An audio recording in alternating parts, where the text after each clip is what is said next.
আমি যেমন চাই তেমন যদি হও তাহলে জমিনের রাজত্ব তোমাদের। ইতিহাস তো দেখছে একটা সময়, ইতিহাস ছিল, মুছে দেওয়া যাবে না। ইতিহাস ছিল এক সময়, ইতিহাসের পাতা উঠান। মুসলমানের পেটের বাচ্চা পর্যন্ত বাতা পাইত। ইতিহাস এক সময় ছিল। বিজাতি সব ইচ্ছায় তার কামার 60% মুসলমানকে দিয়া তারপরে মুসলমান বাধ্য করতেন না যে আমার সমাজে তোমাকে থাকতে হবে না। নিজের ইচ্ছায় বলতো তোমার সমাজে আমি থাকব, আমার কামার 60% তোমাদেরকে দিব, তারপরও আমাকে তোমার সমাজে রাখো। 40% দিয়ে আমি যতটুকু সুখে থাকবো, আমার সমাজে 100% বিলাইও এর 100 ভাগের 1 ভাগ সুখ আমি পাবো না।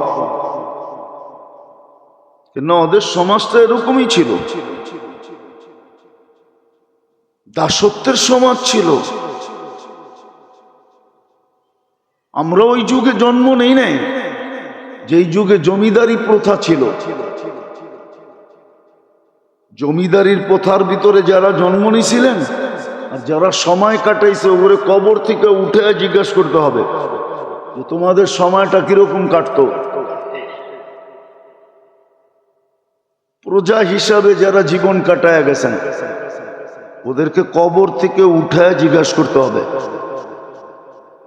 ওরা কিভাবে সময় জীবন কাটাইছে।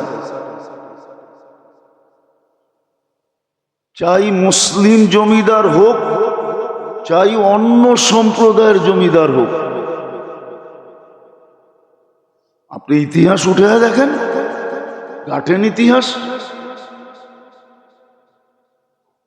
তো একটা সময় ছিল যতদিন শর্ত পূরণ হইতেছিল, ইবাদিয়াস সালেহুন, প্রমাণ আনা যায়।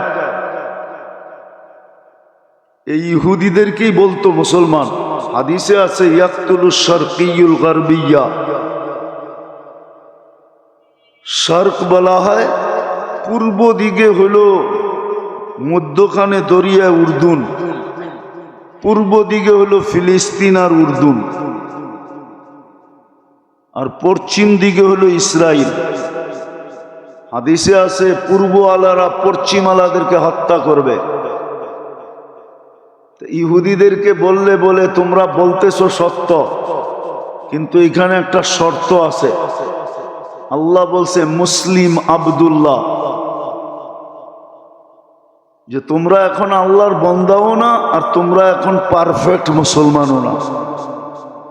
যেদিন হবে ওদিন এই হাদিস সত্য হবে। আমরা মানি তোমরা কতল করবে।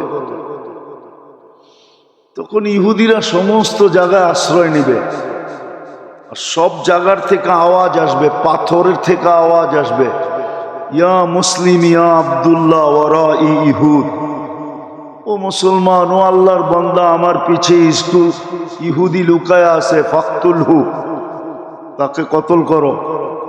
ইল্লা শাজারাতাল গারকাত, একটা গাছের থেকে আওয়াজ আসবে না, সেটা হলো ঝাউ গাছ। দেখবেন আমাদের গুলশান বনানী বাড়ি দ্বারা অনেক অধিকাংশ বাড়িতে ঝাউ গাছ আছে।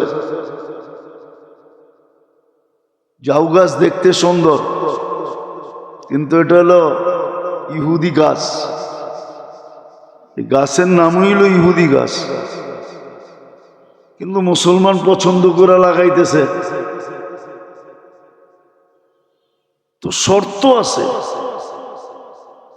আজকে যে দুরবস্থা, আমরা কারণ তালাশ করি না যে কেন হইল, একের পর এক কেন হইতেছে। কারণ আল্লাহর অঙ্গীকারও আছে, আল্লাহর অঙ্গীকার আছে যে তোমাদেরকে আমি মানুষ মুসলমান উম্মতে মুহাম্মদী বানাইছি। যদি দেখি মেডিসিনে কাজ না হয়, ইবাদত বন্দেগী ছিল মেডিসিন,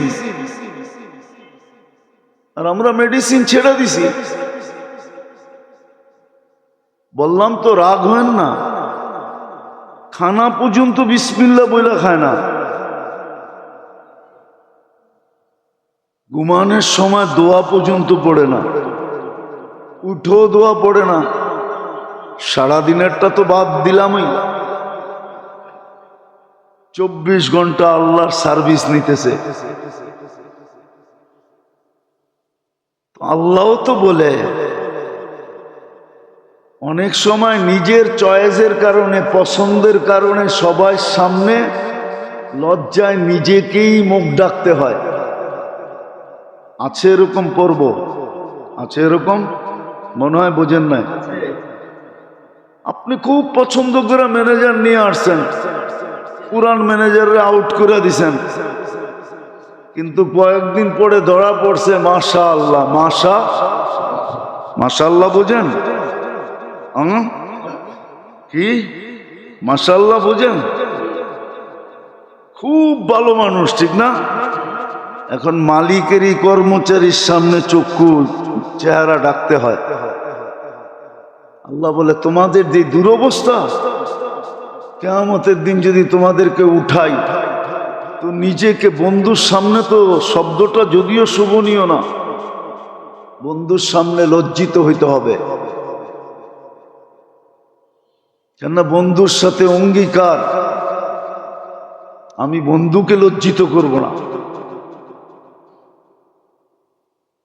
এই জন্য আল্লাহ সিস্টেম বানাইছেন, হাদিসে আছে, হাদিসের বাহিরে বলতেছি না। আল্লাহ রসুল বলছে আমার উম্মতের শাস্তি দুনিয়াতে আল্লাহ দিয়া দিবে, শাস্তি দুনিয়াতেই হয়ে যাবে। একটা হলো আল কাতলু আল জালাজিলু, দুটা দিয়া শাস্তি দিয়া দিবে। একটা হলো অনার্থক হত্যা, অহেতুক হত্যা, কারণ ছাড়া হত্যা। আজকে মুসলমান যে হত্যা হইতেছে কারণ ছাড়া, যে মরতেছে সেও জানে না আমি মরলাম কেন, যে মারতেছে সেও কোনো যুক্তি দিতে পারবে না। নাইলে বলেন হামাস কয়জন? 25,000, মেয়েরা তো ফেললো 60,000 নিরীহ মানুষকে। 60,000 তো নিরীহ মারা গেল, অথচ হামাস টোটাল হইল 25,000। 25,000-এর জন্য 60,000। তারপরেও তো আমাদের বিবেকের পর্দা খোলে নাই। বলেন বাংলাদেশের কোন ইম্পোর্টার লেখছে, পত্রিকায় দিছে আমি আর ইসরায়েলি মাল ইম্পোর্ট করব না, ইসরায়েলি কোম্পানির মাল ইম্পোর্ট করব না। যদিও ডাইরেক্ট ইসরায়েল থেকে করতেছে না, কিন্তু ইসরায়েলি কোম্পানিগুলো তো সুস্পষ্ট, ঠিক না? ওদিন দেখলাম, খুব হাসি লাগলো, কোক খাইতেছে আর বাটার দোকান ভাঙতেছে।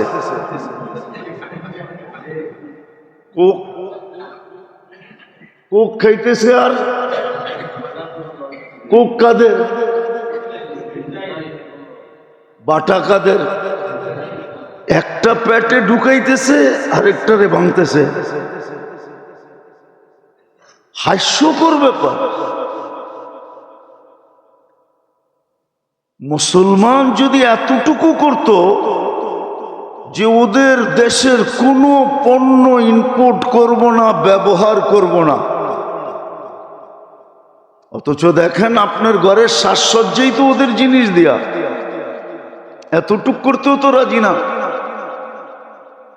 এতটুক করতেও তো রাজি না। আপনি বলবেন খাওয়ার জিনিস, আমিও বলবো খাওয়ার জিনিস। আপনি বলবেন ব্যবহারের জিনিস, আমিও বলবো ব্যবহারের জিনিস। কিন্তু আত্মমর্যাদা তো একটা জিনিস আছে, হ্যাঁ না নাই? হ্যাঁ, আপনার আত্মমর্যাদায় কি বলে? আপনার টাকা দিয়ে তো অস্ত্র কিনতেছে। পেপসিতে তো লেখাই, পেপসি অর্থ কি? হ্যাঁ, পেপসির মিনিংস হলো তোমার একটা পয়সা ইসরায়েলের জন্য, একটা পয়সা ইসরায়েলের জন্য তুমি জমা করো, সংরক্ষণ করো, একটা পয়সা। পি দিয়া প্লিজ, বুঝবেন তো না কোড ওয়ার্ড? ওই যে মনে মাঝে মাঝে কোড ওয়ার্ড হয় না, হ্যাঁ দেখেন না, মেঘনা গ্রুপের উপরে লেখা কি MGI, ঠিক না? দেখেন না সব জায়গায় লেখা মেঘনা গ্রুপ অফ ইন্ডাস্ট্রিজ। ওইটারে 3 শব্দে 3 অক্ষরে আনছে। ঠিক এত বড় কথাটাকে নিয়ে আসছে একটা অক্ষরে, নাম হয়ে গেছে পেপসি। তো যেটা বুঝাইতেছিলাম, আমরা তো এটা করি না। তা আল্লাহ বলে বন্ধুর সামনে লজ্জিত হওয়ার থেকে আমার অঙ্গীকার, আমি না বন্ধুকে লজ্জিত করব, না বন্ধু আমার উপরে আঙ্গুল উঠানোর সুযোগ পাবে। দিছিলাম তো, গ্রামের একটা গ্রাম্য প্রবাদ বাক্য আছে, শখের পিঠা মধ্যে কাঁচা। পিঠাটা বড়, আপনাদের দেশে কিভাবে আছে জানি না, পিঠাটা বড় শখ করে বানাইছিলাম, কিন্তু ভিতরে শখের পিঠা, ভিতরে কাঁচা। দিছিলেন তো আমাদেরকে সব, কিন্তু আমরা তো ইজ্জত রাখি নাই। তো এটাও আমাদের কানে ধ্বনি দিয়া গেছেন, তোমাদেরকে পাক করার রাস্তা একটাই থাকবে। বলবেন তাইলে ঠিক আছে, বুঝলাম, যারা আল্লাহকে ছেড়া দিয়েছে আপনারা কষ্টের শিকার হবেন কেন? যারা দিনদার, এটারও আল্লাহর রসুল সমাধান দিছেন। আম্মাজান জিজ্ঞাসা করছেন, আনুহলিকু আফিনা সালেহুন, আমাদের কি ধ্বংস হতে পারে নেককার লোক থাকা সত্ত্বেও? আল্লাহর রসুল বলছে, ইদা কাসুর আল খাবাস, খারাপ লোকের সংখ্যা যখন বাড়বে তখন নেককাররা এই দুনিয়াতে তাদের উপরও মুসিবত আসবে, তারাও বাঁচবে না। হ্যাঁ, আখেরাতে ডিসাইড হয়ে যাবে। আখেরাতে, আরে ভাই বসেন না, আপনি ওইখানে বসেন না।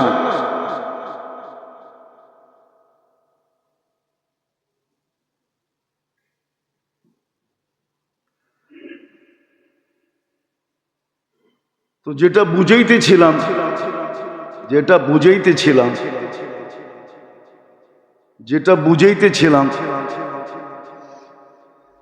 যে ভালো লোকেরা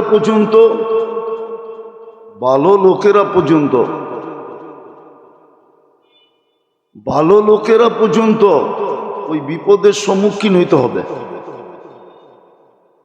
আজকে যে মুসলমানের দুরবস্থা, এটা আমাদের হাতের কামাই। আপনার হাতের কামাই, আমার হাতের কামাই।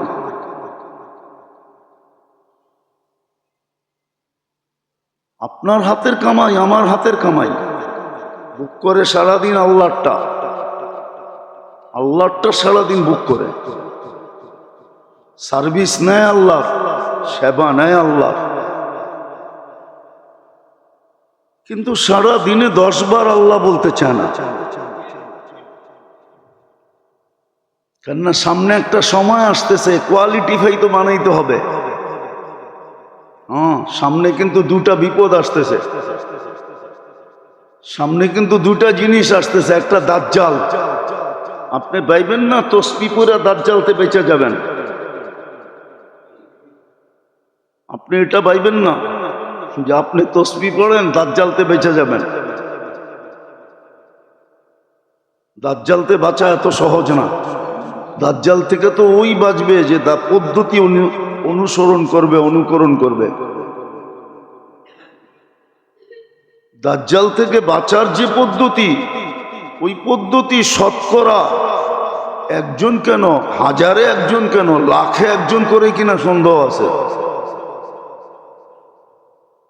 দাজ্জালতে বাঁচার যে পদ্ধতি, ওই পদ্ধতি তো আমরা কেউ অবলম্বন করি না। সহজ যদিও ছিল, সূরা কাহাফের প্রথম রুকু এবং শেষ রুকু যে পড়বে সে দাজ্জাল থেকে বাঁচবে, কিন্তু কোরআনই তো পড়তে জানে না 99 জন। 99 জন বললেও ভুল হবে না। প্রথম রুকু কোত্থেকে পড়বে? আপনি ভাবছেন আপনার তফসিবি টিপা আপনাকে দাজ্জাল থেকে বাঁচিয়ে দিবে? এত সহজ? আমরা সবাই দাজ্জালের পাঞ্জার ভিতরে আছি, শুধু প্রকাশ পায় না। প্রকাশ পাইলেও হাতের খুলা দেখাবে, তুই অনেক আগে আমার পাঞ্জার ভিতরে, তুই যাবি তো যাবি কই? আপনি অনেক আগে ডাক্তারের দাজ্জালের পাঞ্জার ভিতরে চলে গেছেন। আজকে যে প্রযুক্তি আর ইন্টারনেট আর প্রযুক্তি যেটি চলতেছে, যেটি আমরা দৈনন্দিন ব্যবহার করি, ডিশ আর ফিশ, টেলিভিশন আর এটা সেটা, এগুলো সব দাজ্জালের পাঞ্জা। আপনি ওর পাঞ্জার ভিতরে আছেন, আপনি ভাবছেন টপসি টিপা বেঁচে যাবেন? রাগ হয় না, বোঝানোর জন্য বলতেছি। এখন বললে কারো দিলে লেগে যাবে। অনেকবার বলছি মসজিদে, কিন্তু করণীয় কিচ্ছু নাই। এতটুক পর্যন্ত শিখে না তো, যেটা বুঝাইতেছিলাম আমরা শিখি না। আমাদের এক এক দল এক এক ভাবনায় আছে যে আমি বেঁচে যাবো, আমি বেঁচে যাবো। এত সহজ? দুনিয়ায় কোনো নবী আসে নাই যেই নবী উম্মতকে দাজ্জালের ব্যাপারে সতর্ক না করছেন। আর আমাদের নবীজি তো সবচেয়ে বেশি করছেন। এটা দাজ্জাল আমাদের ভিতরেই আসবে, আমাদের সময়ই আসবে। এত তাড়াতাড়ি বেঁচে যাবেন? সবাই ভাবতেছে ইমাম মেহেদী আলাইহিস সালাম আসলে আমি মিলা যাবো ওনার সাথে। এত সহজ? সোনা 22 ক্যারেট হয়, 24 ক্যারেট হয়, 25 ক্যারেট হয় না। 24 ক্যারেট কেন হয় জানেন? 999 হয়। 1000। তারপরও কয় পয়েন্ট বাকি আছে? এখনো 1 পয়েন্ট খাইদ আছে। দুনিয়ার কোন প্রযুক্তি 1 পয়েন্ট দূর করতে পারে না। আপনি ভাবছেন ইমাম মেহেদী আলাইহিস সালামের সাথে মিশা যাবেন আপনি আসলেই? ওনার সৈন্য সামন্ত কি কয়েক কোটি হবে নাকি? মাত্র 70,000। এটা দিয়ে দুনিয়া কাঁপাবে। শুধু 70,000 হবে। সবাই ওনার সাথে মিলা সম্ভব না, ওটারও কোয়ালিটি আছে। এখন পর্যন্ত কোয়ালিটি হয়েছে কিনা জানি না 70,000-এর। যেদিন হবে 70,000 কোয়ালিটি ভাই, ওই দিন উনি আসবে, এটাই সত্য। তো ওনার সৈন্যের সাথে মিলা যাবে না, এত সহজে না। দাজ্জালের হাত থেকে সহজে বাঁচা যাবে না। বললাম না, সূরা কাহাফের প্রথম রুকু শেষ রুকু তো পড়ি না, না মুখস্থ করছি না পড়ছি, কোরআনই তো পড়তে জানি না। আপনি ভাবছেন তসবিহ টিপা বেঁচে যাবেন আর খালি আল্লাহর উপরে ছেড়ে দিবেন? আপনি কিচ্ছু করবেন না, সারাদিন বুক করবেন আল্লাহটা। মেরে দোস্ত, ভুল জগতে আসি। নাইলে হাদিসে এতগুলা কথা আসতো না, এতগুলা কথা আসতো না, এতগুলা কথা আসতো না, এতগুলা কথা আসতো না। আমাদের দুরবস্থা এই জন্যই আজকে। করণীয় কি ছিল এটাও করি না, যেটা করণীয় ছিল কেউ তো এটা ধারেই দাঁড়ে না। হইতেছে ফিলিস্তিনে, হইতেছে, আমার কি? আচ্ছা বলেন, আপনার দেশটা ফিলিস্তিনের থেকে কম? আমি তো যুক্তি দিয়ে আপনাকে বুঝাবো। ফিলিস্তিনওয়ালা গাজাওয়ালাদের তো একটা করিডোর আছে, যেই করিডোর দিয়ে ওরা ঢুকতে পারবে মিশরে। আপনার করিডোর কোথায় আছে? আপনার করিডোর তো বঙ্গোপসাগর। তাইলে আজকের থেকে কলা গাছ লাগাইতে শুরু করেন। যদি সাঁতার দিতে হয় তাইলে 2-4টা দিয়ে একটা বেলা বানায় কমসে কম সাঁতার দেওয়া যাবে।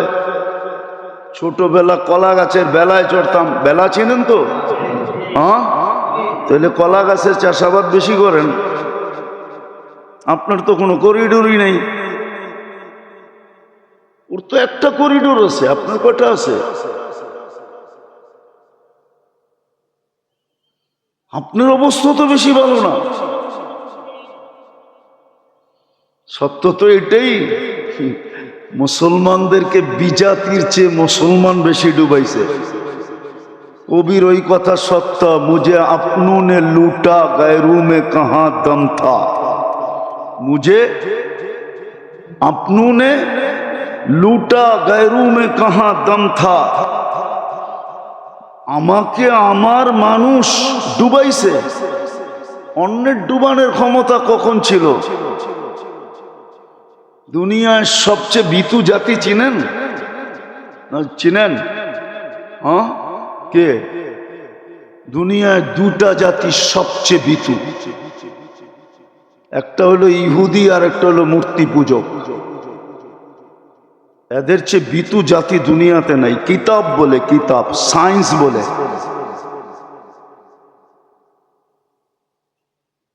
আর তৃতীয় হইল যারা ওদের সাথে বন্ধুত্ব রাখে, ওরা সবচেয়ে ভীতু। ওরা ভীতু জাতি। এই 2 জাতি দুনিয়ার সবচেয়ে ভীতু। 2 জাতি সবচেয়ে ভীতু জাতি। যদি মল্লযুদ্ধের যুগ থাকতো, সামনাসামনি যুদ্ধের যুগ, তাহলে আপনি বুঝতে পারতেন কত ভীতু। এখন তো অস্ত্র দিয়া লড়তেছে, ঠিক না? অস্ত্র সরায়া দিয়া দেখেন কতটুক লড়ে, কতটুক লড়ে। তো যেটা বুঝাইতেছিলাম, মুঝে আপনু নে লুটা। আজকে মুসলমানের কারণে মুসলমানের এই দুরবস্থা, ওদের কারণে না। কবির কথাই সত্য, মুঝে আপনু নে লুটা গैरू में कहां दम था, मेरी किश्ती वहां डूबी जहां पानी कम था। আমার নৌকা ওইখানেই ডুবছে যেখানে ডুবার কথা না। আরেকটা আছে না, ইস ঘর কো আগ লাগি হ্যায় ইস ঘর কে চেরাগ সে। এই ঘরে আগুন লাগছে এই ঘরের আগুন দিয়ে। আমাদের কারণেই আমাদের দুরবস্থা। আল্লাহ আমাদের দুরবস্থা চাপায়া দেন নাই। বুঝা গেল অপারেশন চলতেছে। আর যদি তা না হইতো, জুলুম যদি হইতো, বাস্তবিকই যদি কিছু হইতো, তাহলে আজকে 1.5 বছরে সাহায্যের চিহ্ন কখনো না কখনো দেখা যেত। সাহায্যের কোনো চিহ্ন তো দেখা যাইতেছে না। সাহায্যের চিহ্ন তো দেখা যাইতেছে না। আপনি বলবেন আফগানিস্তান জিতা গেছে। আরে এখন জিতলেই কি আছে, জিরু বানায় তো হাতে উঠে দিছে, ঠিক না? হ্যাঁ, কি জিরু বানায় তো উঠে দিছে, ঠিক না? এখন বললে তো মিডিয়ায় চলে যাবে, বলাও তো যাবে না। ইতিহাস তো আমরা জানি, কেননা ইতিহাস পড়ি বিদায় জানি, বলাও তো যাবে না। শুধু এতটুকু ইশারায় বলতেছি। হ্যাঁ, এখন কিন্তু বিশ্বাস করা অনেক কঠিন। বিশ্বাস করা, হ্যাঁ, টুপি দেখবেন, জুব্বা দেখবেন, দাড়ি দেখবেন, তসবি দেখবেন, কিন্তু ভিতরে ভিতরে দেখবেন ওর নেফাক আছে, ও মুনাফিক। ও আপনারই বিরুদ্ধে, আমারই বিরুদ্ধে। বুঝা খুব মুশকিল এখন।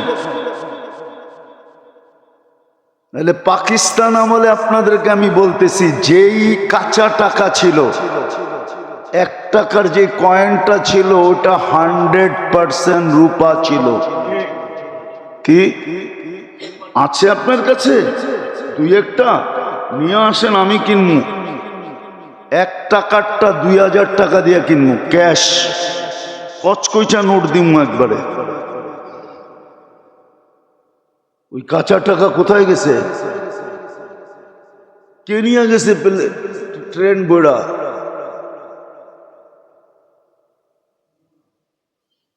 কে নিয়ে গেছে ট্রেন বইড়া?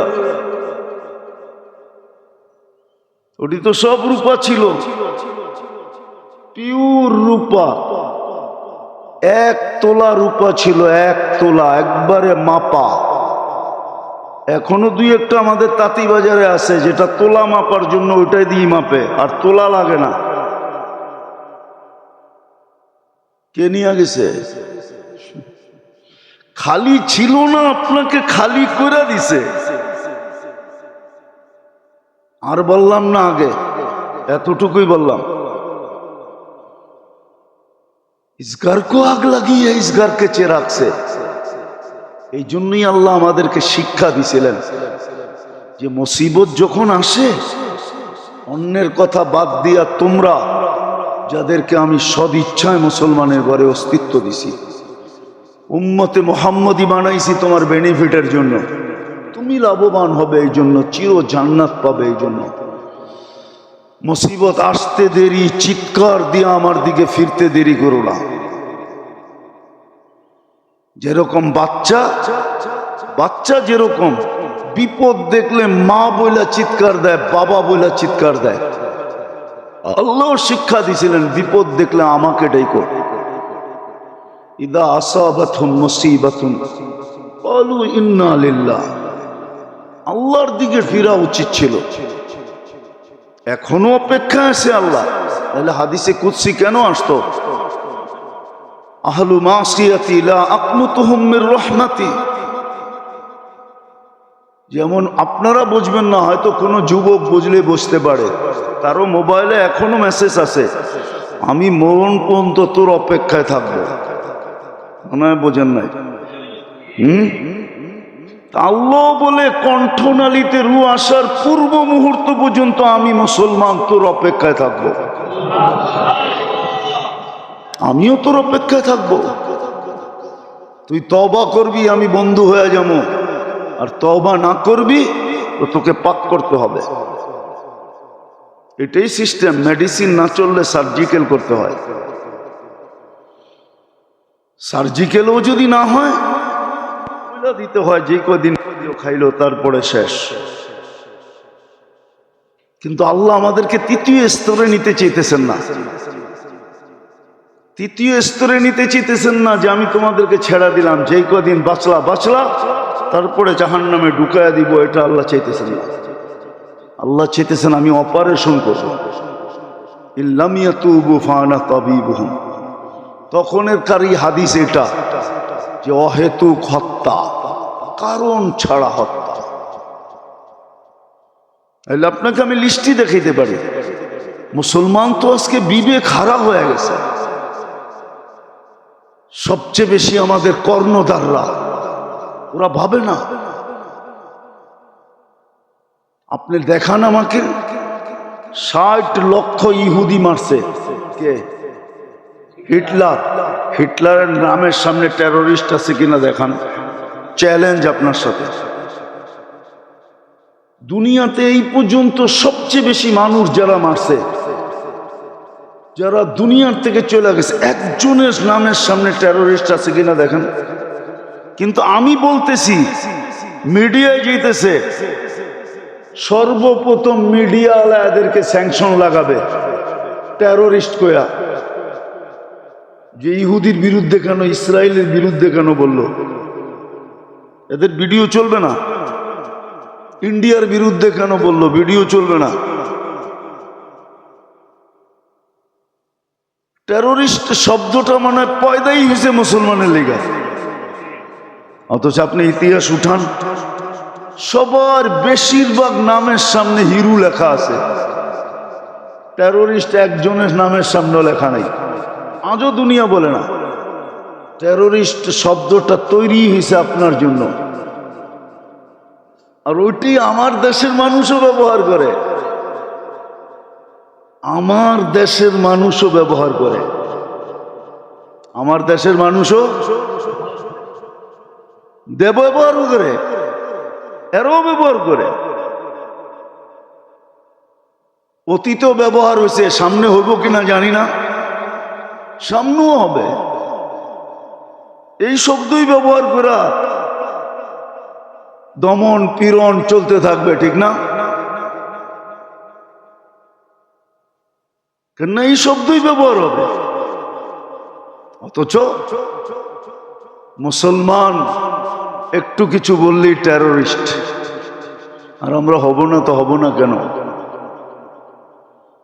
এই জন্যই করণীয় ছিল কি বিপদে, তা করতেছি না। আগেও বলছি, এখনো বলতেছি। বলেন, ফিলিস্তিনের জন্য ডেলি 1 টাকা সদকা করে কে? আপনারা কয়জন করেন? ডেলি 2 রাকাত সালাতুল হাজত কয়জন পড়েন? যে আল্লাহ আমি কিচ্ছু পারতেছি না, হাত পাও বাঁধা, আমি 2 রাকাত সালাতুল হাজত পড়লাম, আমি 2 টাকা সদকা দিলাম। ওই দোয়াগুলা কে করে শিখাইছেন তো আল্লাহ?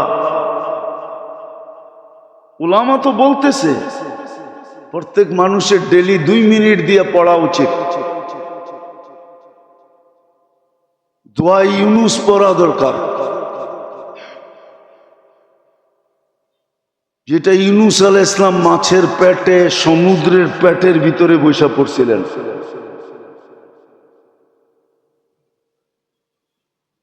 দোয়া ইউনুস, এটাও তো জানি না কোনটা কোনটা দোয়া ইউনুস। লা ইলাহা ইল্লা আনতা সুবহানাকা ইন্নী মিনাজ।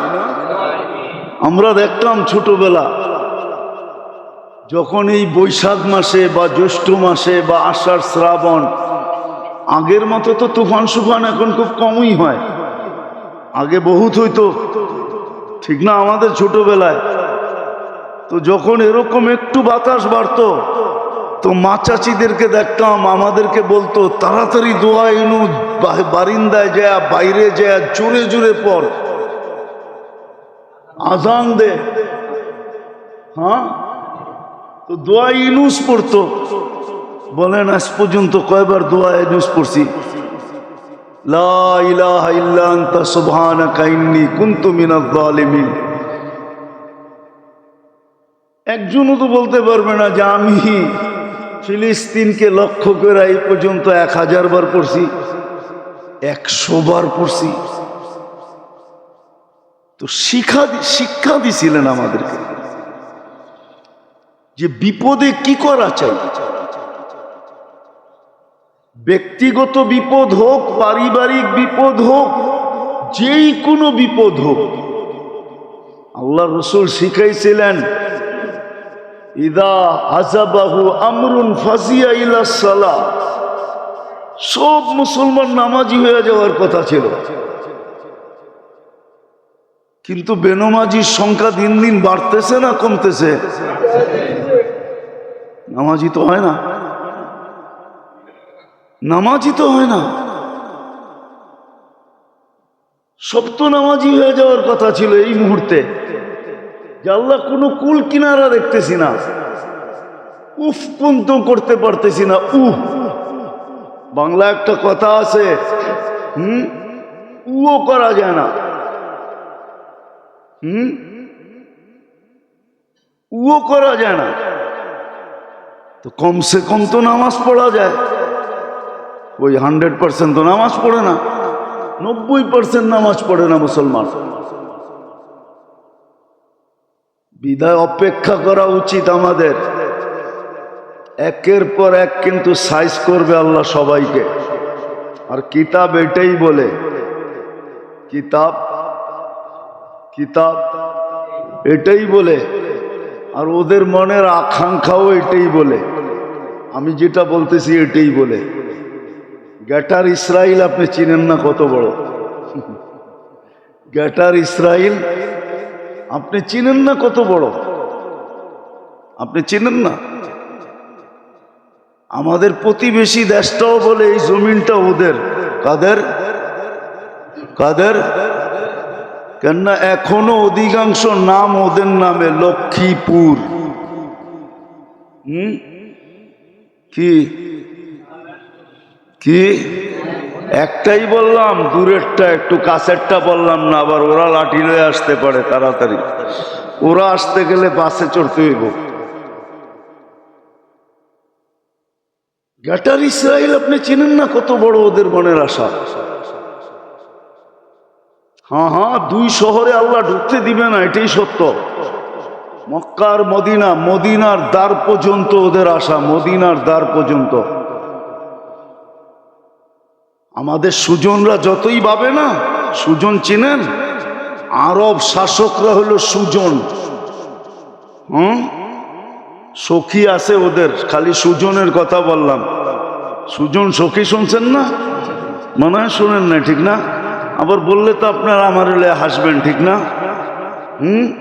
বরিশুর চিনেন? বরিশুর, তখন আমি ছোট, একবারে ছোট, স্কুলে পড়ি, 4-এ পড়তে হতো বা 5-এ পড়তেছি ওই সময়।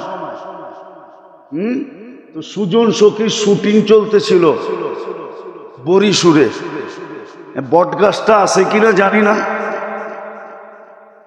তো আরব ভূখণ্ডের শাসক হলো সুজন। সুজনরা ভাবতেছে ওরা থাকবে, কিন্তু ওরা ওই হাদিস দেখে না যে গ্রেটার ইসরায়েল কত দূর হবে যদি ওরা সাইজ না হইল। সুজনরা থাকবে না।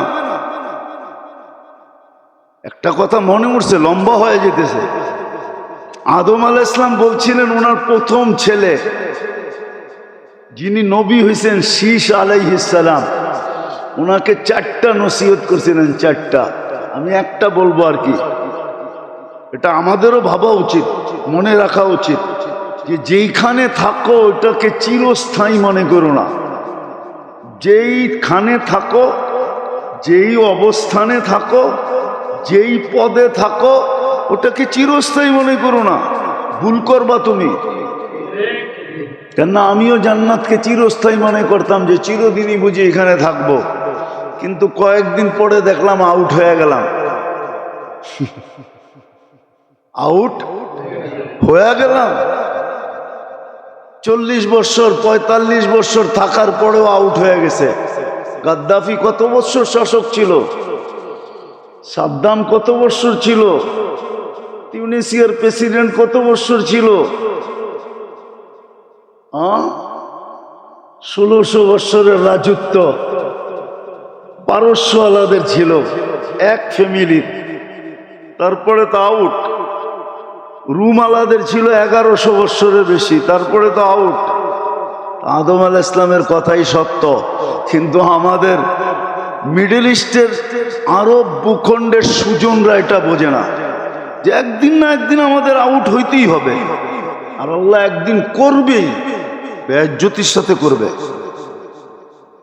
আপনি দিতে পারেন, চোখের সামনে তো আমরাই দেখতেছি।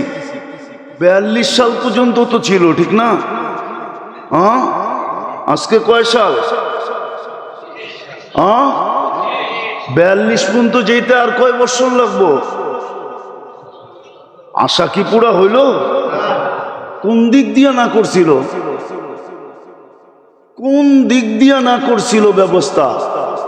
শুধু ফেসবুকে লেখছে। আজকে আমার কাছে এক ফ্যামিলি আসছে, শুধু ফেসবুকে লেখছে, আজ পর্যন্ত তাকে খুঁজে পায় না। আমি বলছি খুঁজে পাওয়ার কথা না, হয়তো সে মাটিতে মিশে গেছে, আর কোথায় পাবেন? শুধু ফেসবুকে এক আলেমে লেখছে, আজ পর্যন্ত তাকে পায় না। আজকু সকালবেলা বলতেছিল এসব যে কোনো তদবির আছে কিনা, তাবিজ তোমার আছে কিনা, পূজা পাই কিনা।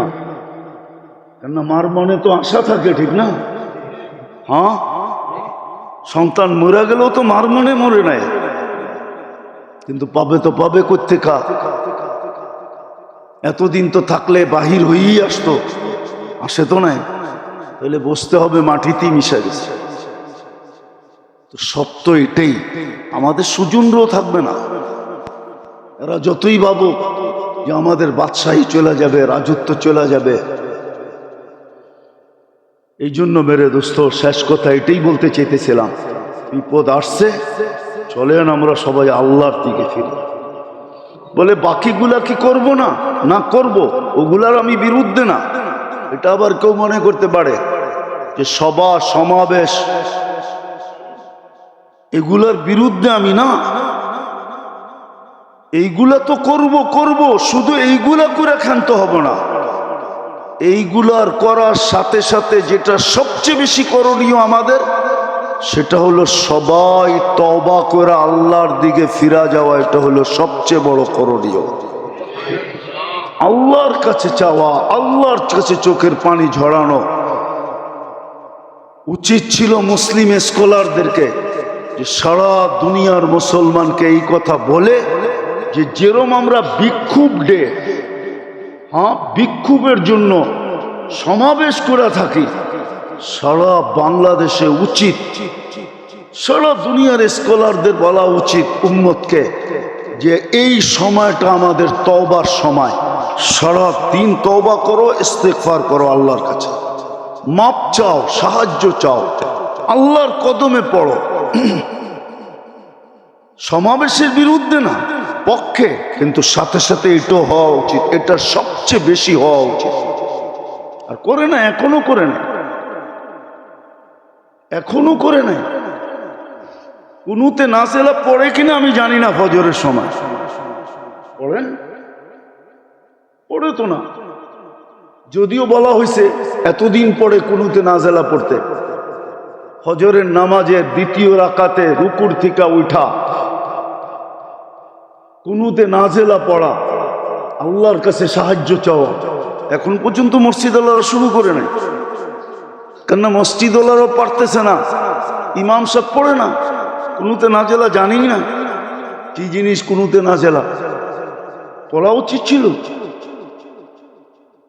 তওবা ডে উদযাপন করা উচিত ছিল যে সারা দুনিয়ার মানুষ আজকে তওবা করবে। যদিও আজকে ফাউন্ডেশন বলছে যে প্রত্যেক জুমার মসজিদে যেন ফিলিস্তিনের জন্য দোয়া হয়, দোয়ার সাথে সাথে তওবা ডে উদযাপন করা উচিত ছিল। এত ছুটির দিন যদি আমরা মানাইতে পারি, আলতু ফালতু ছুটি যদি আমরা করতে পারি, তাহলে একটা দিন ছুটি দিয়া তওবা ডে মানাইতে পারবো না কেন? সরকারের তো উচিত ছিল যে একটা দিন আম ছুটি দিবে, যে অমুক দিন ছুটি, সমস্ত মুসলমান তওবা করবে আল্লাহর কাছে। যদি সলাতে ইস্তিসকা হইতে পারে, বৃষ্টি না হইলে যদি নামাজ হইতে পারে, তাইলে তওবার নামাজ কেন হবে না? হওয়া উচিত ছিল সরকারের পক্ষ থেকে। মুসলিম সরকার একটা দিন আম ছুটি, আমরা আল্লাহর কাছে আজকে তওবা করব, সাহায্য চাবো, ওটা হওয়া উচিত ছিল প্রত্যেকটা মুসলিম দেশে। তারপরে দেখতাম রং কি দাঁড়ায়, সিদ্ধান্ত কি আসে, ফয়সালা কি হয় আকাশ থেকে। উচিত ছিল আল্লাহ আমাদেরকে বুঝার, কমসে কম ব্যক্তিগতভাবে তওবা, ইস্তেগফার, সদকা, সালাতুল হাজাত